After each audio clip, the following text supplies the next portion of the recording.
Bienvenidos a todos los hermanos, bienvenidos a todos los amigos, los seguidores del Eclesiastés. Hoy día vamos a tratar un tema muy importante, los evangelios apócrifos que hemos descubierto en Qumran y Nag Hammadi. Qumran es un lugar en el sur de Israel y Jordania. Y también hemos descubierto algunos rollos. La verdad es una biblioteca entera en Nag Hammadi, en el sur de Egipto. Así que hoy día tenemos un invitado muy especial, apologista Rechbel Meléndez, desde Venezuela.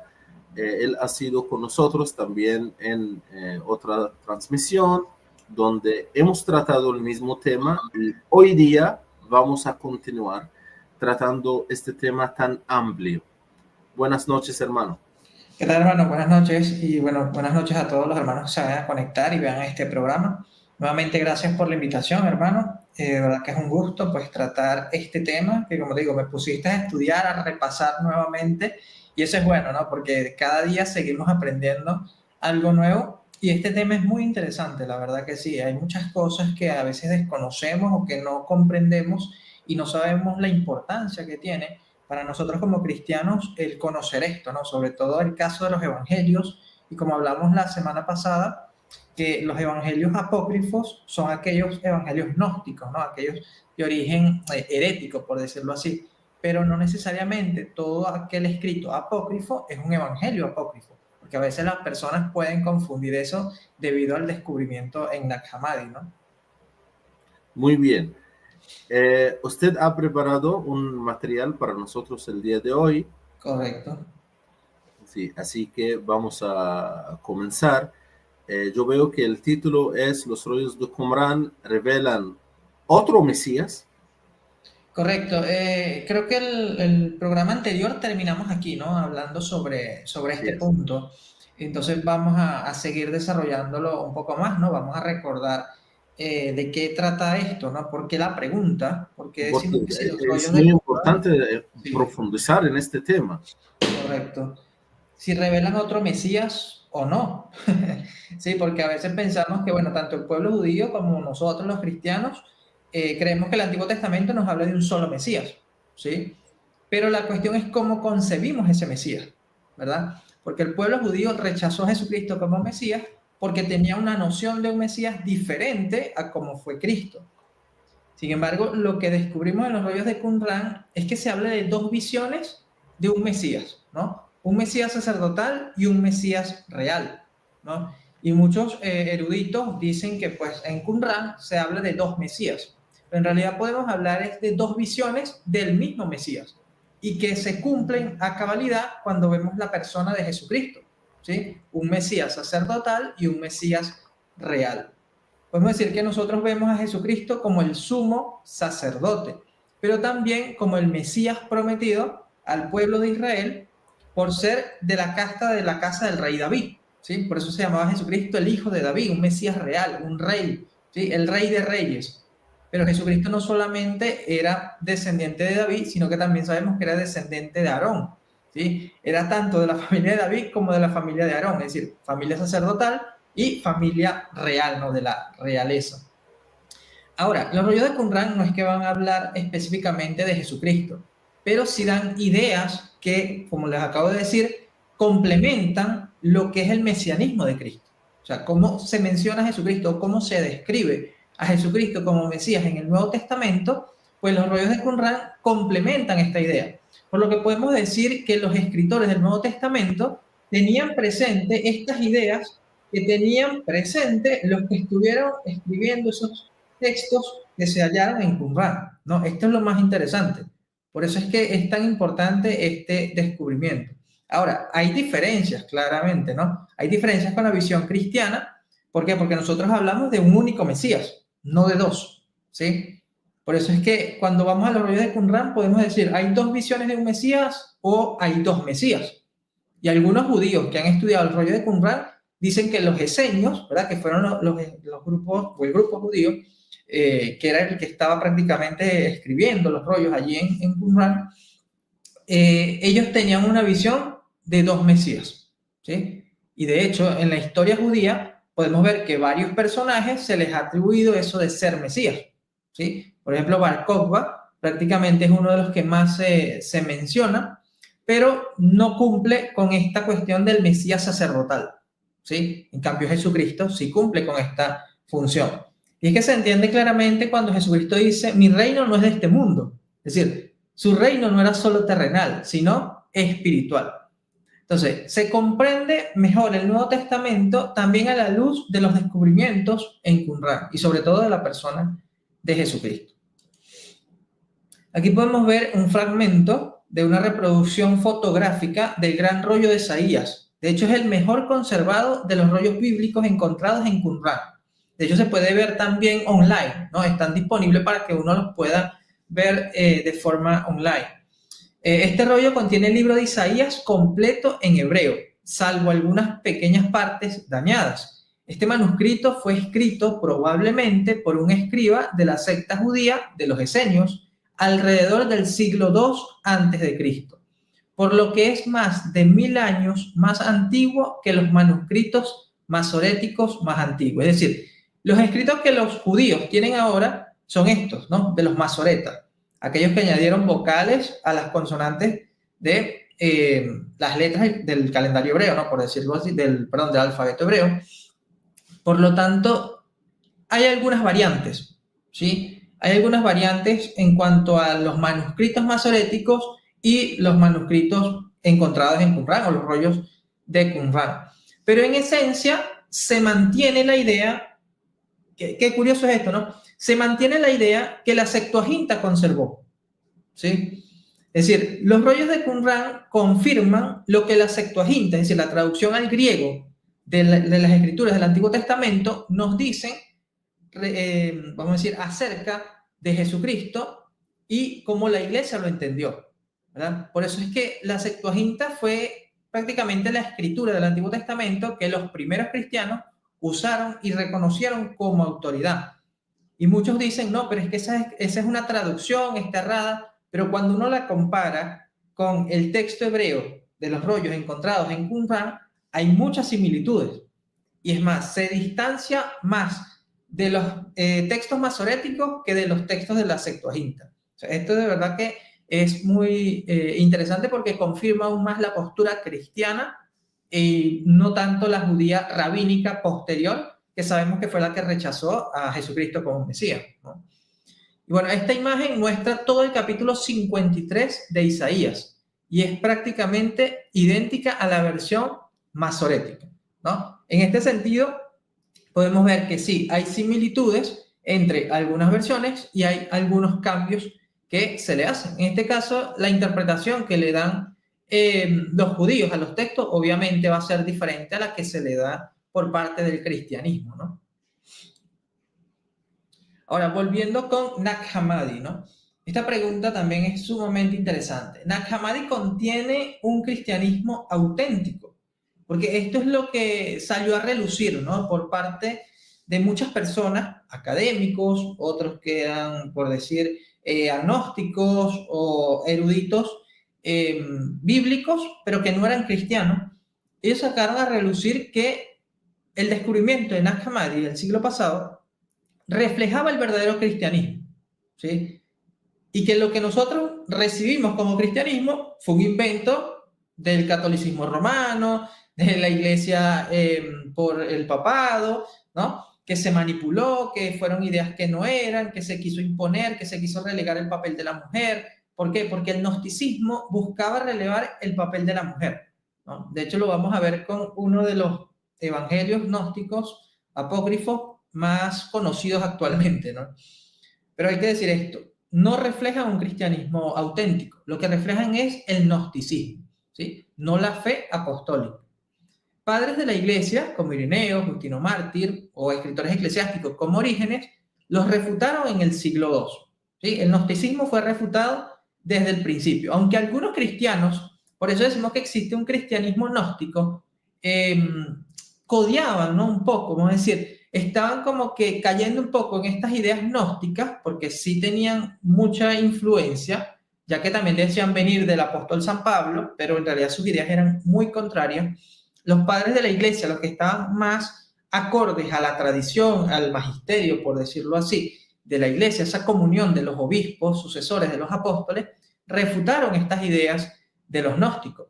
Y es que obviamente lo tenían que hacer. ¿Por qué? Porque contradicen el evangelio en temas claves. O sea, un tema clave del evangelio de Juan es la encarnación, ¿no? Cuando leemos en Juan 1:14, vemos la encarnación del verbo de Dios. Pues los evangelios gnósticos niegan esto.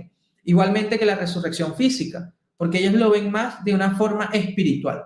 O sea, el gnosticismo va más hacia esa parte esotérica, esa parte espiritual, esa parte de alcanzar, vamos a decir, la iluminación, ¿no? ¿Han escuchado esa frase? El camino de la iluminación. Prácticamente es, bueno, si ustedes conocen el budismo, pues es algo similar, ¿no? Por ahí va. O actualmente para nosotros lo vemos como lo que es la nueva era, ¿sí? La nueva era es prácticamente el resurgimiento del gnosticismo.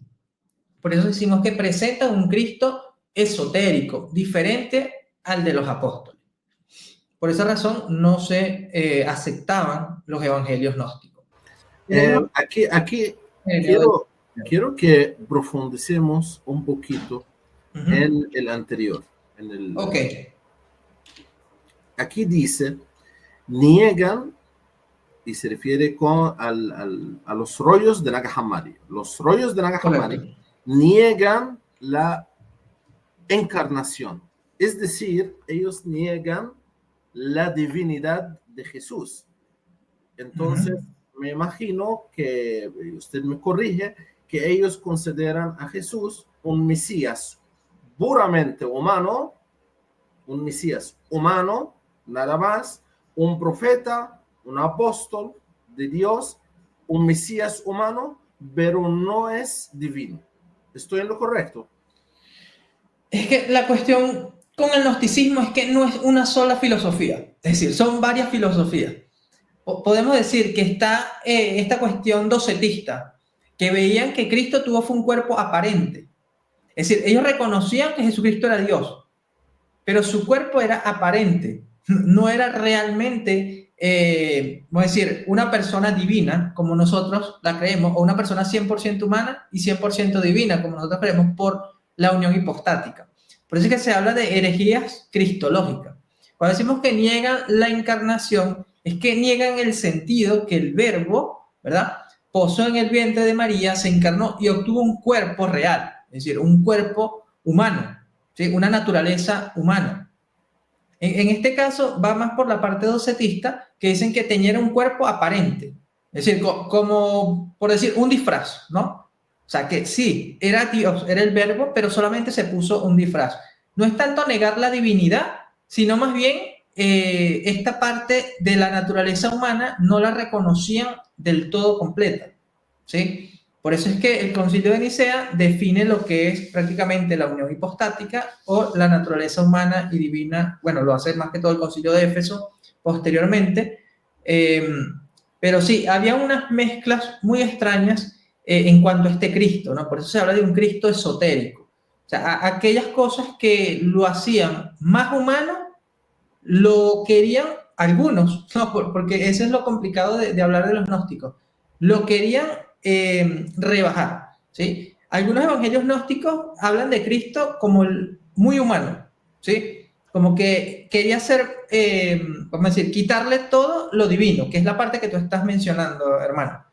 Pero hay otros evangelios gnósticos que querían era exaltar a Cristo como divino, pero negarle la humanidad, ¿sí? Por eso se habla de la resurrección física. En la resurrección física ellos niegan que fue corporal, ¿sí?, pero aceptan que fue una resurrección espiritual. Y de hecho esas ideas las vemos, por ejemplo, con los testigos de Jehová, ¿no?, que no reconocen una resurrección física como tal. Entonces yo creo que aquí depende de qué gnósticos estemos hablando. Y es por eso que es importante leer a San Justino Mártir, bueno, también, pero principalmente a él, a San Irineo de León. Porque San Irineo de León, justamente en esta obra, Contra las herejías, en sus 5 o 6 libros, creo que son, habla de los diferentes grupos gnósticos y menciona justamente los errores de cada uno, ¿no? Por ejemplo, aquí él está hablando en modo general y dice, ellos, los gnósticos, han añadido una multitud de escritos apócrifos y bastardos que causan admiración a los necios que desconocen las verdaderas escrituras. Por eso es que ellos también querían hablar, y aquí voy a entrar un poco más en la parte apologética, era de una tradición oculta, ¿sí? Una tradición que solamente ellos conocían. Por eso es que San Ireneo de León les habla de la verdadera tradición apostólica, que es la que nosotros como católicos reconocemos, y es la que nos viene por medio de la sucesión apostólica. Y es con eso que San Ireneo de León refuta a los gnósticos, porque los gnósticos no podían demostrar su sucesión apostólica desde Pablo, ¿sí? Sino que en tal caso podían mencionarla desde Valentín, o por decir un ejemplo. Pero San Ireneo de León mencionaba la sucesión apostólica desde Pedro en adelante, ¿no? De los obispos de Roma. Entonces, esto ya era prácticamente un problema para los gnósticos. ¿Por qué? Porque al no tener sucesión apostólica, no había garantía de que la enseñanza de ellos era la correcta.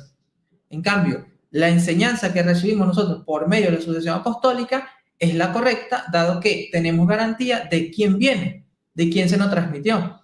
De hecho, recuerdo que en la clase anterior, el programa anterior, perdón, te mencioné que San Ireneo de León fue discípulo de Policarpo, y Policarpo a su vez fue discípulo de San Juan, ¿no? Entonces ya hay una cadena que se sigue desde los apóstoles, en este caso desde San Juan, San Policarpo, y ahora San Ireneo de León. Entonces, si San Ireneo de León se opuso a los gnósticos, a las ideas erradas de los gnósticos, nos dice por qué. Porque estos añadieron escritos apócrifos y bastardos, es decir, que no eran auténticos, que causan admiración a los necios que desconocen las verdaderas escrituras. Es decir, ¿existían verdaderas escrituras? Sí. ¿Por qué también es importante esto? Porque los gnósticos rechazaban también escritos del Antiguo Testamento, ¿no? No sé si te suena, por ejemplo, Marción, ¿sí? Los marcionistas negaban el Antiguo Testamento, ¿verdad? Y aceptaban algunos escritos del Nuevo Testamento. Entonces, no estaban recibiendo realmente la doctrina completa, sino que era pues una mezcla de ideas de filosofía griega, esotéricas, y la juntaban con algunos textos de la Escritura y añadían otros que no formaban parte de las Escrituras. Y aquí está el ejemplo más claro, ¿no? En el libro 1, 31.1 de su obra Contra las herejías, estamos hablando del año 180 después de Cristo, es decir, el siglo II, nos menciona el Evangelio de Judas. Por eso es que cuando en Nag Hammadi se descubre el Evangelio de Judas, los que conocen de patrística, de historia, no les sorprendió. Sí, bueno, les sorprendió el hecho de confirmar lo que San Ireneo de León había dicho hace tiempo, pero no teníamos el documento, ¿no? Pero en Nag Hammadi se descubre este Evangelio de Judas, que San Ireneo de León ya menciona en el año 180 después de Cristo. Dice, y dicen, ¿quiénes? Los gnósticos, ¿no?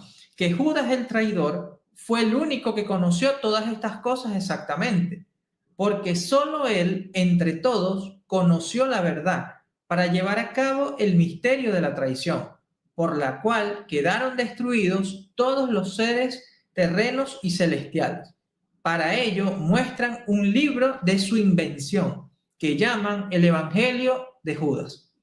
Mira cómo nada más en esta frase que nos da San Ireneo de León, ya prácticamente se hace una refutación, ¿no?, a este Evangelio gnóstico de Judas. Porque primero nos dice que los gnósticos dicen que Judas el traidor fue el único que conoció todas estas cosas exactamente. Es decir, esas cosas que los gnósticos conocían, ¿no?, que supuestamente estaban ocultas para los demás y solamente Dios los iluminaba a ellos y ellos la conocían porque Judas el traidor fue el único que conoció todo esto, ¿no? Dice, porque solo él entre todos conoció la verdad para llevar a cabo el misterio de la traición. Y creo que lo comentamos en el programa pasado, ¿no?, que prácticamente este evangelio dice que Judas fue elegido por Dios para hacer esto, aunque Jesucristo no quería que él fuera, porque realmente él era el elegido, ¿no? Él iba a ocupar realmente el lugar que nosotros le damos a Pedro, en realidad lo tiene Judas según el evangelio de Judas. Pero ¿qué más dice San Ireneo de León? que este libro es de su invención, ¿verdad? Este Evangelio de Judas es invención de los gnósticos. ¿Y cómo lo llaman? El Evangelio de Judas. Nosotros solamente teníamos este testimonio, pero no teníamos el escrito. Ahora tenemos el escrito gracias a los descubrimientos de Nag Hammadi. Sigue diciendo también San Ireneo de León en el libro 3, y aquí también es importante porque aquí ya nos habla de cuáles son los 4 evangelios canónicos. Desde ya en el siglo II ya tenemos un testimonio clave de cuáles son los evangelios canónicos. Dice, los evangelios no pueden ser ni menos ni más de 4. Mateo, Marcos, Lucas y Juan. Y da algunas razones, ¿no? Dice, porque son 4 las regiones del mundo en que habitamos y 4 los principales vientos de la tierra. Y la iglesia ha sido diseminada sobre toda la tierra y columna y fundamento de la iglesia. 1 Timoteo 3:15. Son el evangelio y el espíritu de vida.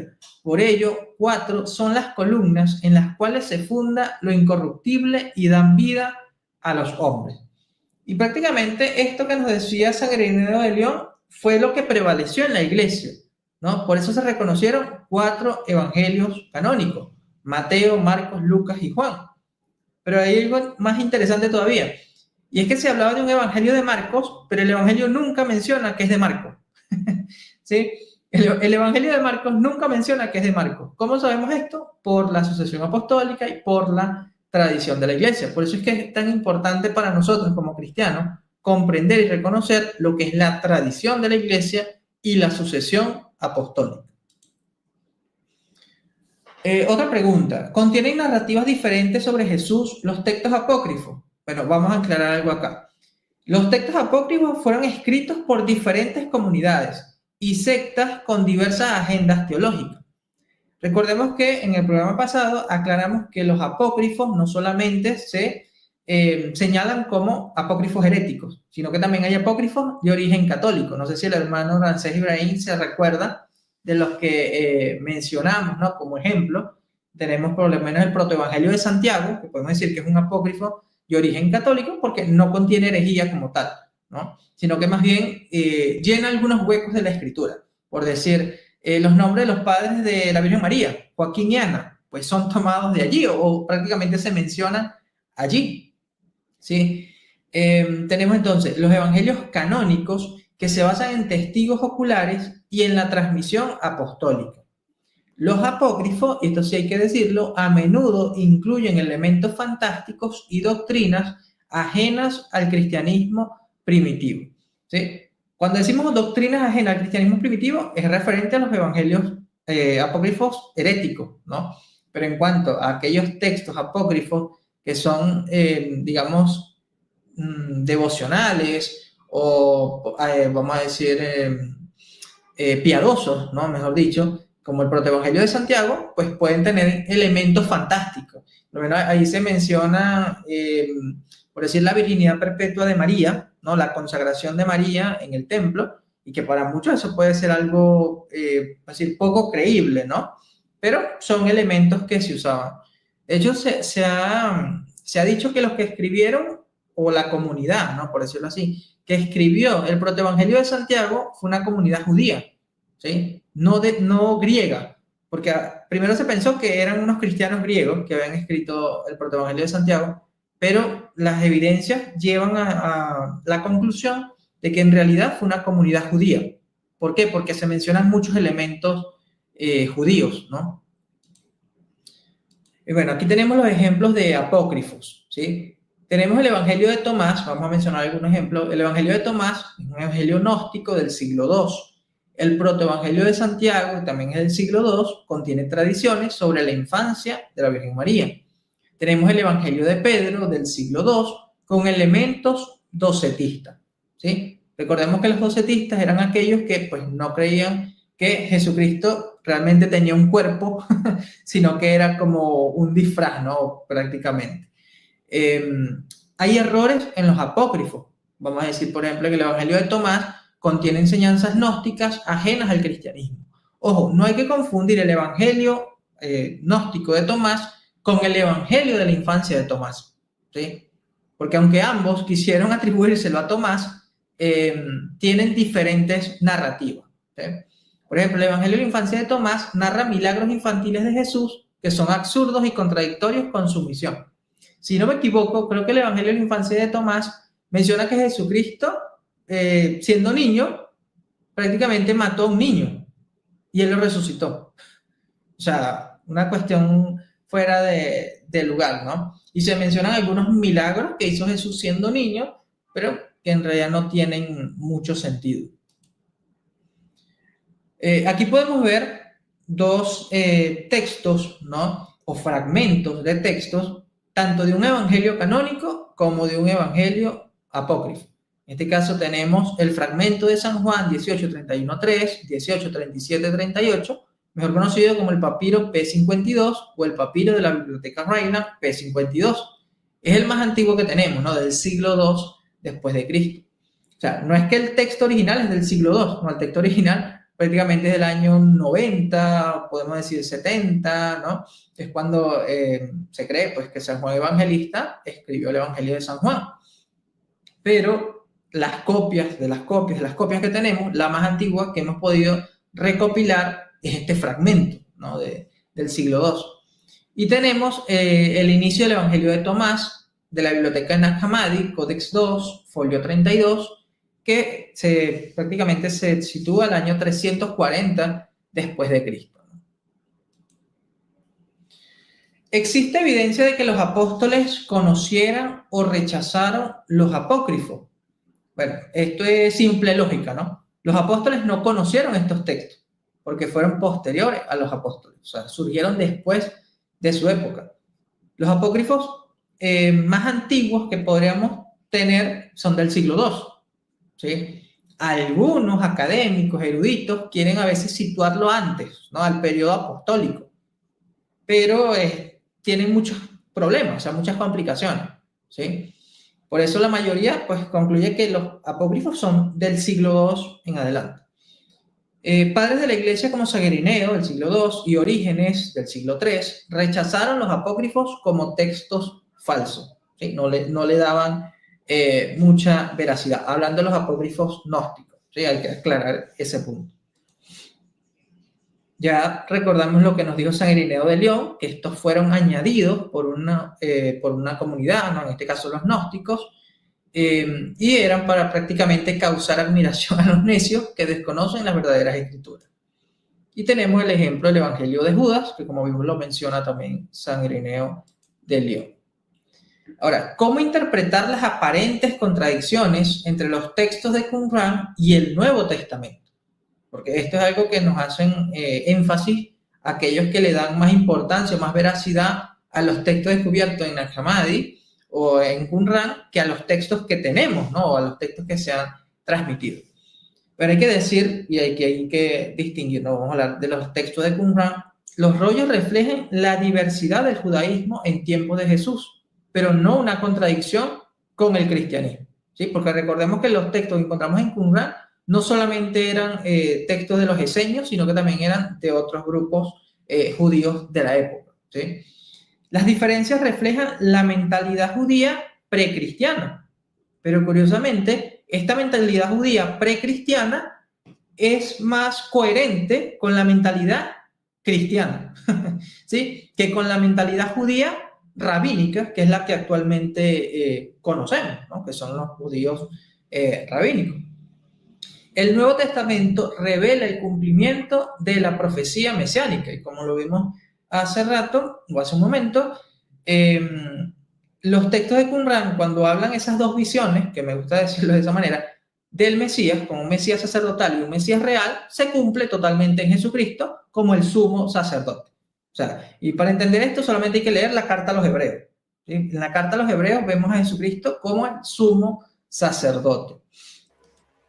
Pero aquí regresamos a este diapositiva, porque aquí dice que el cristianismo coincide con el judaísmo no rabínico.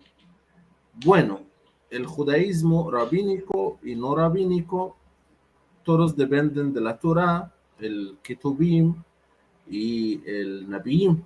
Entonces, cuando yo leo las profecías, yo no encuentro a Jesucristo en el Antiguo Testamento. Podemos leer que el Mesías viene para hacerse un cargo político, militar, liberar a Israel del invasor pagano, construir el reino de Dios, que es el reino de David. Correcto. Eso no se cumplió. A ver, lo que pasa es que si lo vemos de forma terrenal, para muchos no. ¿Por qué? Porque Jerusalén fue destruida, ¿no? En el año 70. Pero en un sentido, vamos a decir, espiritual, en un sentido más escatológico, podemos decir que se está cumpliendo, ¿sí? Porque Jesucristo ya prácticamente está reinando. La cuestión acá es ver, como dice el Concilio Vaticano II, ¿no? Los signos de los tiempos. Pero el punto aquí con los rollos de Qumran es que hablan de ese Mesías sacerdotal. O sea, que no es solamente terrenal, ¿sí? Que esa es la interpretación que podemos decir que le dan los judíos rabínicos, pero que difiere de esa interpretación que le daban los judíos de Qumran o los judíos esenios, aunque también podemos encontrar textos fariseos que interpretan de una forma distinta a cómo interpretan ahora los judíos rabínicos. Por eso es que aquí entra mucho la cuestión de qué tradición interpretativa estamos siguiendo, ¿no? Por lo menos hay Targum o hay por lo menos elementos en el Talmud que pueden contradecir muchas expresiones que tienen actualmente los judíos rabínicos cuando tratan con cristianos, ¿no? A mí me gusta mucho ver a Sam Shammon, no sé si lo conoces, hermano. Él es un apologeta, podemos decir que católico ya, ¿no? Que debate con judíos, ¿verdad? Y trata justamente todos estos puntos, ¿no? Él es un poco fuerte, me da cuenta, cuando trata con ellos, pero les habla con datos, ¿no? Y conoce bastante de este tema, y él prácticamente les expresa eso, o sea, ustedes han cambiado esa mentalidad que tenían antes de Cristo sobre el Mesías, ¿sí? Y él se basa mucho en los textos de Qumran, lo que revelan estos textos, porque no tienen esa influencia, vamos a decir, rabínica posterior a Cristo, porque sabemos que los judíos posterior a Cristo iban a rechazar a Cristo y al cristianismo. Claro está, por eso siguieron siendo judíos. Pero los judíos que aceptaron a Cristo se convirtieron en cristianos, ¿no? Y siguieron con esa interpretación precristiana, o sea, esa interpretación judía precristiana, y ahora es una interpretación cristiana. Por eso es que digo que refleja la mentalidad judía precristiana, y el Nuevo Testamento revela el cumplimiento de esa profecía mesiánica que los judíos creían. En pocas palabras, la interpretación mesiánica que los judíos tenían antes de Cristo es muy distinta a la que tienen los judíos después de Cristo, ¿sí? Bueno, en el Antiguo Testamento o en la Biblia hebrea, yo no puedo leer que el Mesías viene dos veces. Solo Claro. viene una vez para reinar para siempre. En el caso sí. de Yeshua de Nazaret, él vino una vez y de allí los cristianos inventaron, ustedes han inventado que él va a venir otra vez. ¿Cómo así? Esa profecía no existe. Pues es que esa es la cuestión, porque recuerda que los cristianos como tal, y de hecho hasta los judíos podemos decir, no son solo escritura. Es decir, no era solamente guiarnos por lo escrito, sino también por lo oral. Y la autoridad oral de Cristo también era importante para los cristianos. Entonces, no es como que los cristianos se inventaron que Cristo iba a venir otra vez. No, estas fueron palabras de Cristo, ¿sí? Estas fueron palabras de Cristo que los cristianos reconocieron y recopilaron y recogieron, ¿no? Por decirlo así, y se sigue transmitiendo. O sea, y lo seguimos diciendo, ¿no? El Maranatá, o sea, cuando Cristo vuelva. O sea, o por lo menos estamos esperando esa segunda venida de Cristo para juzgar a vivos y muertos, ¿no? Como decimos en el credo. Entonces, hay cosas que sí, la Tanakh no lo dice, la Torá no lo dice, pero Cristo sí lo dijo. Entonces, aquí la cuestión es, ¿quién tiene más autoridad? ¿Cristo o la Tanakh? Ahora, Lo ¿quién que pasa interpreta es o que quién el explica la asunto no Tanakh? es la autoridad, el asunto es la profecía. La segunda venida no ha sido profetizada en la Biblia hebrea. Claro, no, y creo que tampoco tendría que hacerlo, porque es prácticamente una promesa que hace Cristo. Es decir, es algo que él hace y él dice como tal. No necesariamente es un cumplimiento profético, no. Ya es algo de su propia autoridad. Sí, porque recordemos que él hablaba por su propia autoridad o por la autoridad del Padre, ¿no? Si queremos verlo así. Entonces, él vino a dar cumplimiento, sí, a la ley, pero también vino a explicarla y a enseñarla y a darnos prácticamente un nuevo mandamiento, ¿no? Porque él dice, yo les doy un nuevo mandamiento. O sea, él no solamente vino a cumplir toda la Tanakh, sino también a darnos esa nueva ley, pero que nosotros no llamamos como tal ley, sino que ahora hablamos es de estar bajo la gracia, ¿sí? Por eso en el Nuevo Testamento se habla que ya no estamos bajo la ley, sino bajo la gracia. O sea, ese regalo que Cristo nos da, que es la gracia, ¿verdad? Nos permite conocer y comprender todo esto. Por eso es que Bueno, aquí no yo se voy a cree tener solamente en aquí, Cristo la verdad, por razón. aquí eso se complica la situación, Richard, porque si Jesús de Nazaret es judío, nació judío, vivió judío, murió judío, y él observaba la Torá y dijo que él no vino para abolir, Abolir, sino correcto. para cumplir. Lo que yo veo es que la Iglesia Católica está aboliendo o ya abolió. El mismo Jesús No. dijo que él no vino para abolir. El mismo Jesús observaba la Torá, observaba el Shabbat, el sábado. Ustedes están cambiando la doctrina de Jesús.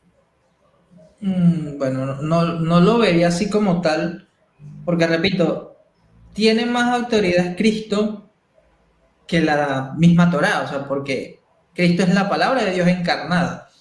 O sea, en este caso no es abolir, porque Jesucristo no abolió la ley, sino que vino a darle cumplimiento, y ese cumplimiento lo da Él con su autoridad. Por eso es que muchos decían, ¿con qué autoridad este hace esto? ¿Con qué autoridad este hace...? Claro, la autoridad de Cristo, la autoridad de Dios. Es como cuando hablamos de qué autoridad tenían los profetas para decir lo que decían. O sea, la autoridad de Dios. O sea, imagínate ahora que es el mismo Cristo que está dando una autoridad y esta autoridad se la da a la iglesia. ¿Sí? Recordemos si hablamos ya en la parte de esta autoridad que Cristo delega a su iglesia, ahí está el simbolismo de las llaves, ¿sí? Recordemos el simbolismo de las llaves es un poder para atar y desatar también. Y estos son términos rabínicos. O sea, Jesucristo hizo uso del lenguaje rabínico para transmitir la autoridad de Él como Dios a su iglesia. O sea, la iglesia no es que va a inventar algo que va contra la Tanakh o contra la ley. No, al contrario, va a explicarla en su verdadero sentido. Hay un judío que se convirtió al cristianismo que él decía, la plenitud del judaísmo es el cristianismo. Y ciertamente, porque el cristianismo recoge todavía elementos judíos, como decir la Eucaristía, ¿no? La Eucaristía es la Pascua, en realidad, ¿sí? Pero cumplida tal cual como Cristo la enseñó. Esa Pascua eterna. Entonces, todo parte primero por reconocer a Jesucristo como Mesías y de ahí se desprendería todo lo demás. Porque Saulo de Tarso, judío, perseguía a los cristianos porque no reconocía a Jesucristo como Mesías. Y Jesucristo cuando se le aparece le dice, Saulo, ¿por qué me persigue? Pero ¿a quién estaba persiguiendo realmente Saulo? A los cristianos, ¿no? Pero el hecho de perseguir a los cristianos era perseguir al mismo Cristo. ¿Por qué? Porque el mismo Cristo le dio esa autoridad a los cristianos. Y cuando Pablo, Saulo, se da cuenta de quién es la persona con la que está hablando, que era el mismo Cristo, mismo Dios, él cambia su mentalidad. ¿Seguía siendo judío? Sí, porque él no negaba eso, o sea, de nacionalidad sí era judío, pero con una idea más completa de lo que era, decir, lo que Dios quería revelar. Aquí entramos en muchos detalles muy interesantes en la vida de Pablo, porque cuando él trata con los bereanos quieren verificar que lo que está diciendo Pablo está en las escrituras. ¿Pero por qué? Porque lo que está diciendo Pablo también era algo nuevo para ellos y tenía cierta autoridad, pero esa autoridad venía por reconocer a Cristo como el Mesías. Entonces, todo parte de allí. O sea, no podemos reconocer la autoridad del Nuevo Testamento si no reconocemos primero la autoridad de Cristo como Mesías. Y si no reconocemos a Cristo como Mesías, no podemos reconocer tampoco la autoridad de la iglesia. Entonces, yo creo que todo parte es de reconocer a Jesucristo como Mesías, y esta es la parte más complicada, sobre todo para alguien que ya tiene una interpretación de la Tanakh diferente a la interpretación que dio el cristianismo o que dio Jesucristo, ¿no? Por eso Jesucristo decía, ustedes han oído que se dijo esto, pero yo les digo, ¿no? Entonces Jesucristo decía cómo debía entenderse cada cosa, porque recordemos que la Tanakh no fue escrita por Dios mismo, ¿sí? Fue escrita por agiógrafos, inspirado por Dios, pero que también reflejaban lo que ellos entendían o como ellos lo entendían. En cambio, Jesucristo no era inspirado en sí, él era el mismo Dios que estaba hablando directamente con autoridad y enseñando lo que el Padre quería que conociera. Por eso, pues prácticamente fue bueno, crucificado, ¿no? Porque para muchos eso era blasfemia. Pero si vamos a los textos... Este también parte de la crucifixión, parte de la cruz, nunca se ha mencionado en el Antiguo Testamento. ¿Cómo yo lo voy a considerarlo Mesías si él no está mencionado? Algo más.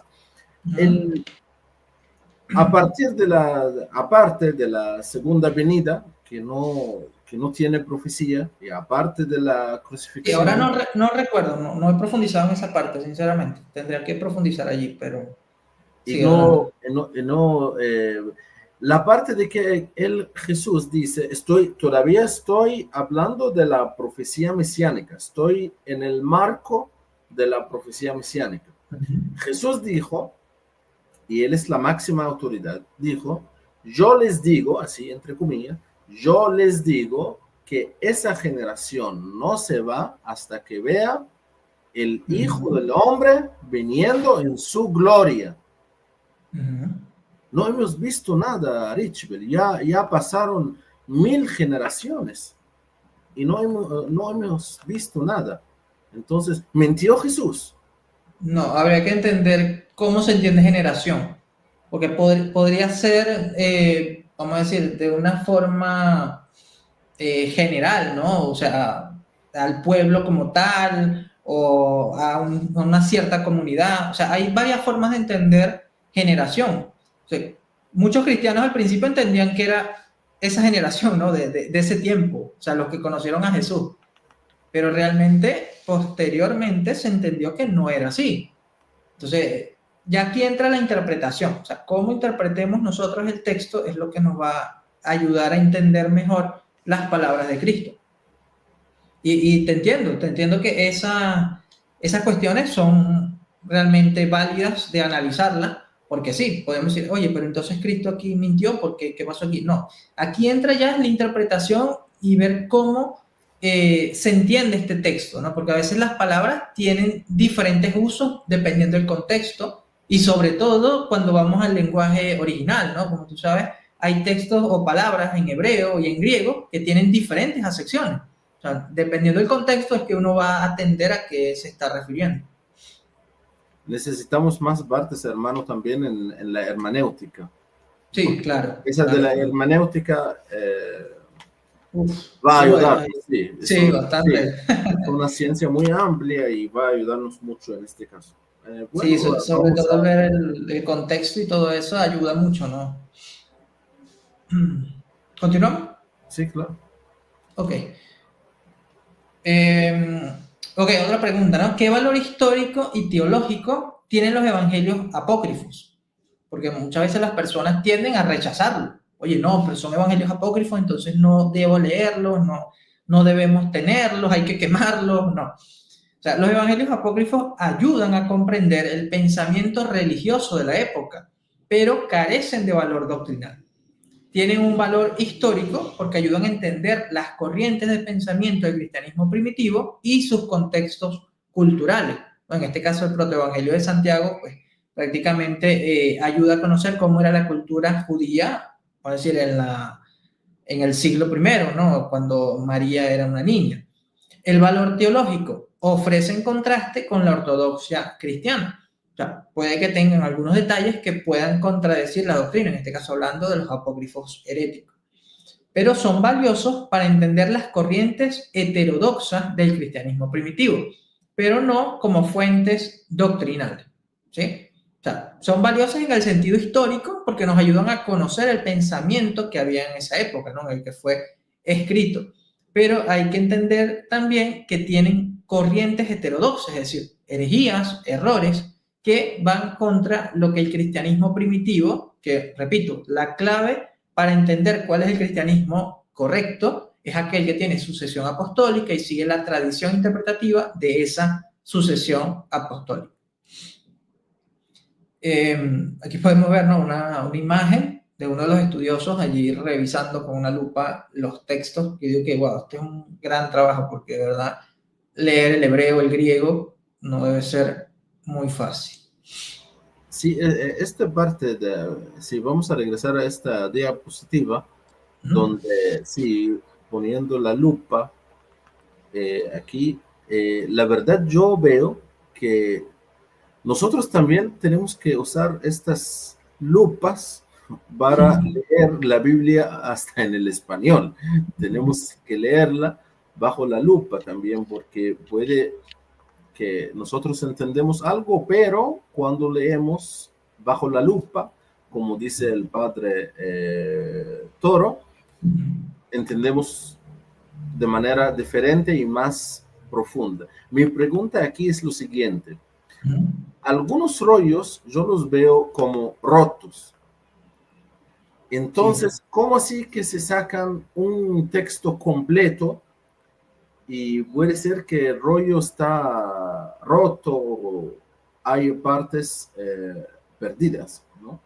Entonces, ellos, ¿qué hacen para escribir un texto completo? ¿O solo traducen lo que hay? Esa es una buena pregunta, ¿no? Y es interesante porque cuando nosotros vamos a una Biblia crítica, ¿no? Ahí uno va a encontrar los textos, ¿verdad? Por ejemplo, estamos leyendo el Evangelio de Mateo, ¿no? Mateo 12, versículo 13, por decir así, un ejemplo, ¿no? Y uno va leyendo el texto y de repente aparece algo entre corchetes, ¿no? Que decimos, el signo de corchete. Y, oye, pero ¿por qué esa palabra está así? Es porque esa palabra no aparece en algunos códices, no aparece en algunos manuscritos y pues se cree que fue un añadido posterior, ¿no? O porque no aparece en la copia o en ese manuscrito por el cual se está basando esta traducción de esta Biblia. Eso pasa mucho con los textos bíblicos y es buena pregunta la que hace porque ciertamente los rollos que encontramos en Qumran o en Nag Hammadi no es que están completos como tal, ¿no? Sino que a algunos le faltan partes y pues yo digo que es aquella persona que los descubre o que los estudia, pues que trata como que de darle un sentido, ¿no? Al texto y le añade palabras, pero considero que eso debe de hacerse la observación, ¿no? De que esta palabra no forma parte del original y eso puede cambiar el sentido, ¿no? del texto. Y pasa con la Biblia como pasa con estos textos. Ahora, con los textos de Qumran, yo creo que es más sencillo. ¿Por qué? Porque no solamente tenemos los textos de Qumran, sino que tenemos también los textos, por decir, del masoréticos o de la Septuaginta, ¿no? Y hay con qué comparar, ¿verdad? Es más complicado con los textos de Nag Hammadi porque no hay con qué compararlo, a menos que podamos revisar con algunas citas que hacen algunos padres de la iglesia o escritores eclesiásticos sobre algunos de estos textos, como por ejemplo mencioné el de San Ireneo de León, que hace alusión al Evangelio de Judas. Esto puede ser una posibilidad, pero tampoco garantiza que pues sea el texto correcto o sea la palabra correcta que allí iba. Yo estaba leyendo en un estudio ayer, casualidad, de Josué 5:14, ¿no? Que Josué se postra frente al capitán de los ejércitos de Yahvé, ¿no? De Dios.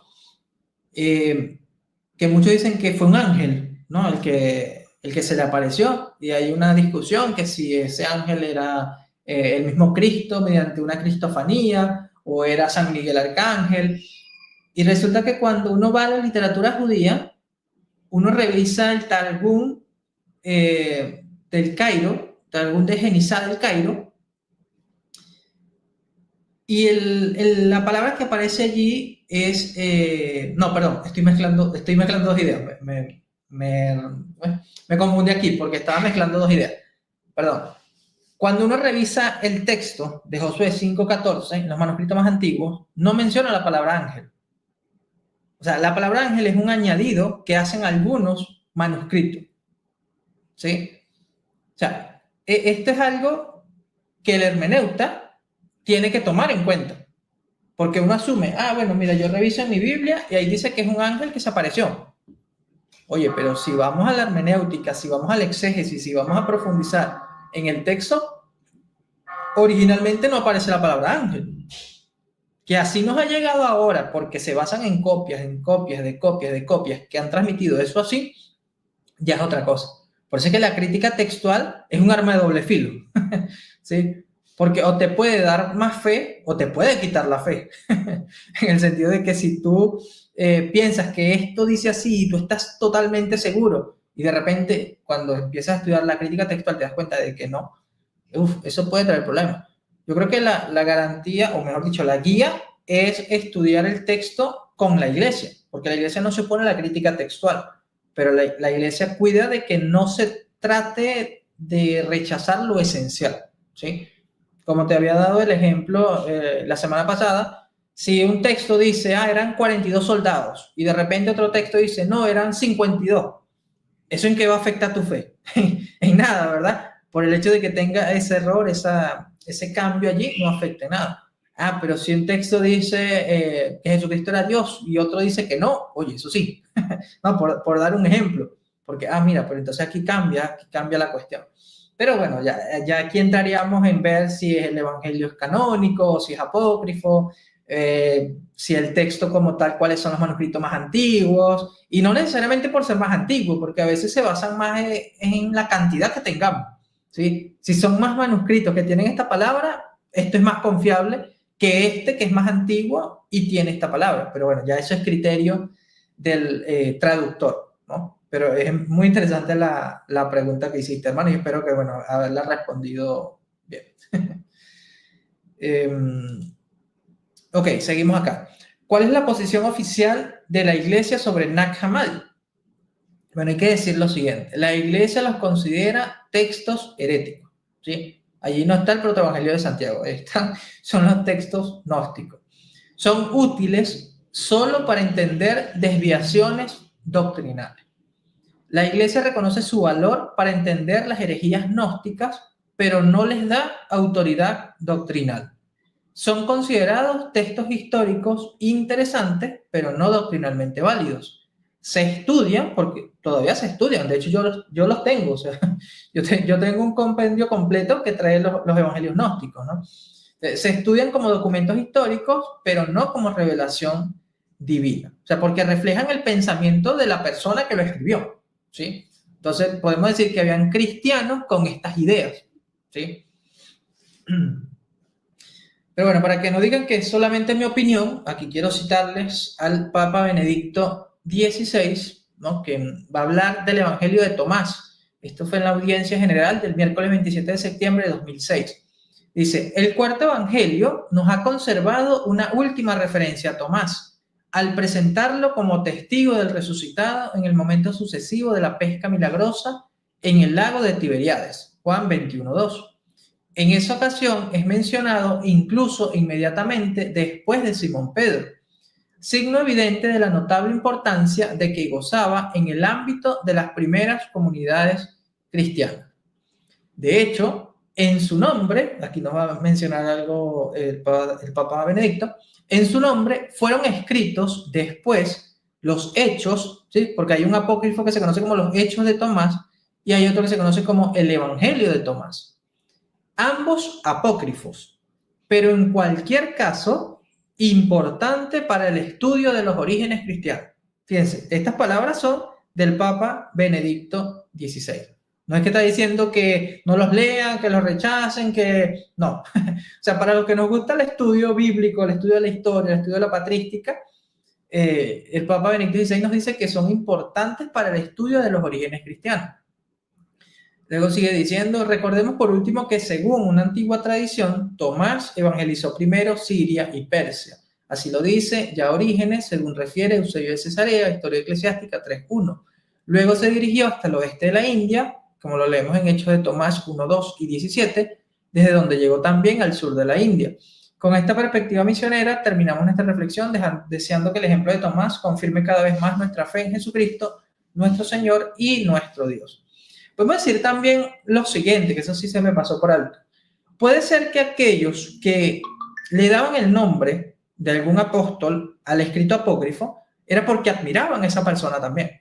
Podrían reflejar ciertas ideas que conocieron de esa persona, pero son históricamente, vamos a decir, considerables, más no revelación. Es decir, no se puede poner a la par de un evangelio canónico. Eso es lo que hay que dejar muy claro. Por eso aquí el Papa Benedicto nos hace énfasis en esto, ¿no? Nos habla de los hechos y el Evangelio de Tomás. Ahora, hay teorías conspirativas sobre los textos de Nag Hammadi. Sí, lo mencionamos también en el programa pasado, y que te mencioné, ¿no? Que esto fue algo que me pasó con mi papá cuando salió la película del Código Da Vinci, porque él se basó en esto, ¿no? Dice, no, la iglesia ocultó los evangelios verdaderos, ¿no? Que supuestamente eran estos los de Nag Hammadi. Pero la realidad es que los cristianos siempre supieron de estos textos y los rechazaron por ser herejía. ¿Y cómo mostramos esto? Pues simplemente con el texto de San Ireneo de León que ya citamos anteriormente. Aquí hay un ejemplo, ¿no? Para quienes no conozcan, estos son dos ejemplos muy claros de las teorías conspirativas que se crean alrededor de textos apócrifos de Nag Hammadi. Esta película, Stigmata, a mí me traumatizó de niño, debo decirlo.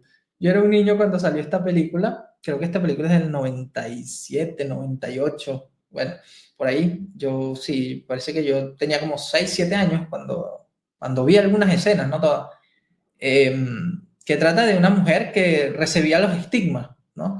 Recibía los estigmas de Cristo y, bueno, tiene algunas ideas allí, ¿no? Pero ¿qué pasa con esta película? Que promueven el evangelio gnóstico de Tomás. O sea, un evangelio que presenta frases o dichos que supuestamente Jesús dijo, ¿sí? Que supuestamente Jesucristo dijo y que para muchos pues era palabra de Dios, ¿no? Porque si Jesús lo dijo, pues es palabra de Dios, ¿no? Para muchos cristianos. Pero en realidad no. Podemos decir que el 30% de algunos de los dichos sí eran correctos porque estaban basados en los evangelios canónicos, pero otros eran inventos, como dijo San Ireneo de León, que mezclaban, ¿no? Ideas de apócrifos o ideas heréticas con la verdad que presentaban los evangelios canónicos.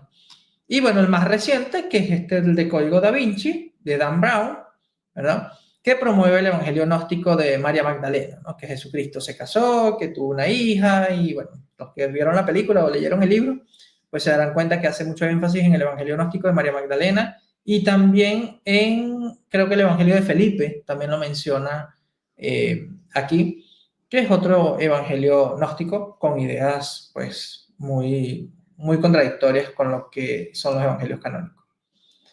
Entonces, ¿podrían contener elementos de verdad los apócrifos? Algunos apócrifos pueden tener detalles históricos secundarios, pero no añaden nada esencial a la revelación. Algunos pueden contener tradiciones piadosas, pero no revelación divina. Y ya hemos mencionado el ejemplo del protoevangelio de Santiago, que menciona, digamos, que la virginidad perpetua de María, o cuando María consagra su virginidad, los nombres de los padres de la Virgen María, ¿no? Entre otros detalles.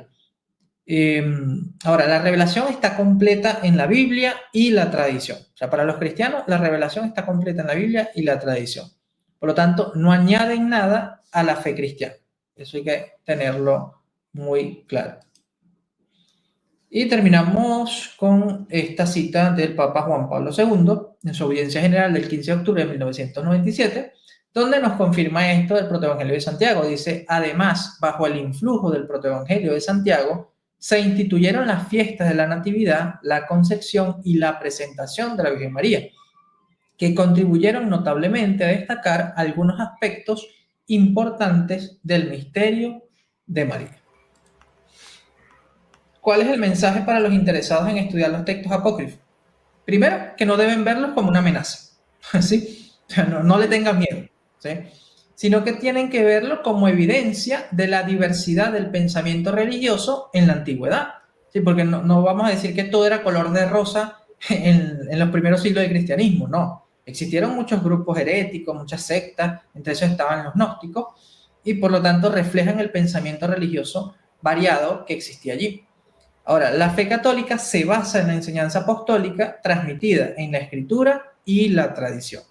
¿Cuál es nuestro deber? Aquí les voy a hablar a los católicos. Bueno, si los protestantes o otros hermanos cristianos también quieren tomarlo en cuenta, pues se los digo, ¿no? Confíen en el magisterio de la Iglesia, que ha discernido el canon con la guía del Espíritu Santo. La curiosidad es válida, pero siempre desde una base sólida en la fe. Es decir, si usted tiene dudas o está tambaleando, pues no lea estos libros, porque si no, los va a confundir más. Ahora, si usted tiene una fe sólida, si usted está claro y solamente quiere conocer esa diversidad de pensamiento religioso en la antigüedad, tiene claro que no son textos canónicos, sino textos apócrifos, pues no hay ningún problema, ¿no? Como dijo el Papa Benedicto, se puede estudiar para conocer los orígenes del cristianismo. Por lo tanto, es normal sentir curiosidad, pero hay que investigar con bases sólidas. El Evangelio de Cristo ha sido fielmente transmitido por la Iglesia y en él encontramos la plenitud de la verdad. Estudiar estos textos de la fe nos ayuda a comprender mejor la historia, pero nuestra guía siempre debe ser la revelación divina confirmada en la tradición apostólica. Conclusión. El cristianismo no oculta información, sino que protege la verdad. Los fieles deben confiar en la Iglesia y su tradición apostólica. Hay que invitar a profundizar en la Biblia y el magisterio. Es decir, no leer la Biblia aisladamente al magisterio, porque si no, pues se empiezan a creer cualquier cosa. Y recuerden esta cita bíblica de 2 Tesalonicenses 2:15. Conserven fielmente las tradiciones que aprendieron de nosotros. Y bueno, muchas gracias a todos por acompañarnos, al hermano Ramsés Ibrahim. Y ahí dejo mis redes sociales para aquellos que deseen apoyar por allí, ¿no? La página web, bueno, que la página web tengo problemas, tengo que acomodarla allí. Por ahí está el Facebook, el YouTube, Instagram, TikTok, el WhatsApp, por si quieren algún contacto también, para ir a su canal o algo, el Twitter. Y también recomiendo, ¿no? Si me lo permite el hermano Ramsés Ibrahim, invitar a aquellos que quieran formarse integralmente en la fe católica, de forma, vamos a decir, más formal, la Escuela Apologética Online DASAN, ¿sí? Una escuela que los va a formar integralmente en la fe católica, porque van a ser discípulos, apologistas, servidores y misioneros. Y si quieren comprar libros católicos, pues la librería católica Defiende tu Fe, del hermano Martín Zavala, pues también les va a ser de mucha utilidad. Muchas gracias, Richbel, por esa información tan importante. Entonces, hermanos, esto fue el lado desconocido de los evangelios apócrifos de Qumran y Nag Hammadi. Ya lo hemos descubierto un poquito. Un mensaje final, Richbel. Sí, bueno, a los hermanos que deseen profundizar en estos temas, como lo acabo de decir, tienen que tener primero su fe sólida. O sea, si tienen dudas o algo, no, porque se van a confundir. Sí, recuerden que el diablo anda como león rugiente buscando a quien devorar. Entonces, lo primero es fortalecer nuestra fe y luego, si queremos conocer la historia del cristianismo, pues no le tengan miedo a estos libros o estos escritos, pues nos ayudan a comprender mejor el cristianismo, hablando de los escritos apócrifos, ¿no? O los descubiertos en Nag Hammadi y los textos de Qumran. Bueno, como decía el hermano Ramsés, si queremos profundizar en la hermenéutica, en la exégesis, en el texto, los textos de Qumran son esenciales, ¿no? Para conocer más del Antiguo Testamento. Agradezco mucho a todos los hermanos que estuvieron en el chat. Agradezco mucho también a los que van a ver esta transmisión después de que se termine. Saludos a todos. Muchas gracias, Richbel, por su dedicación al conocimiento, por difundir la fe católica, y nos vemos, Dios mediante, en otras transmisiones. Claro que sí, con mucho gusto, hermano, y bueno, siempre será un gusto venir para acá.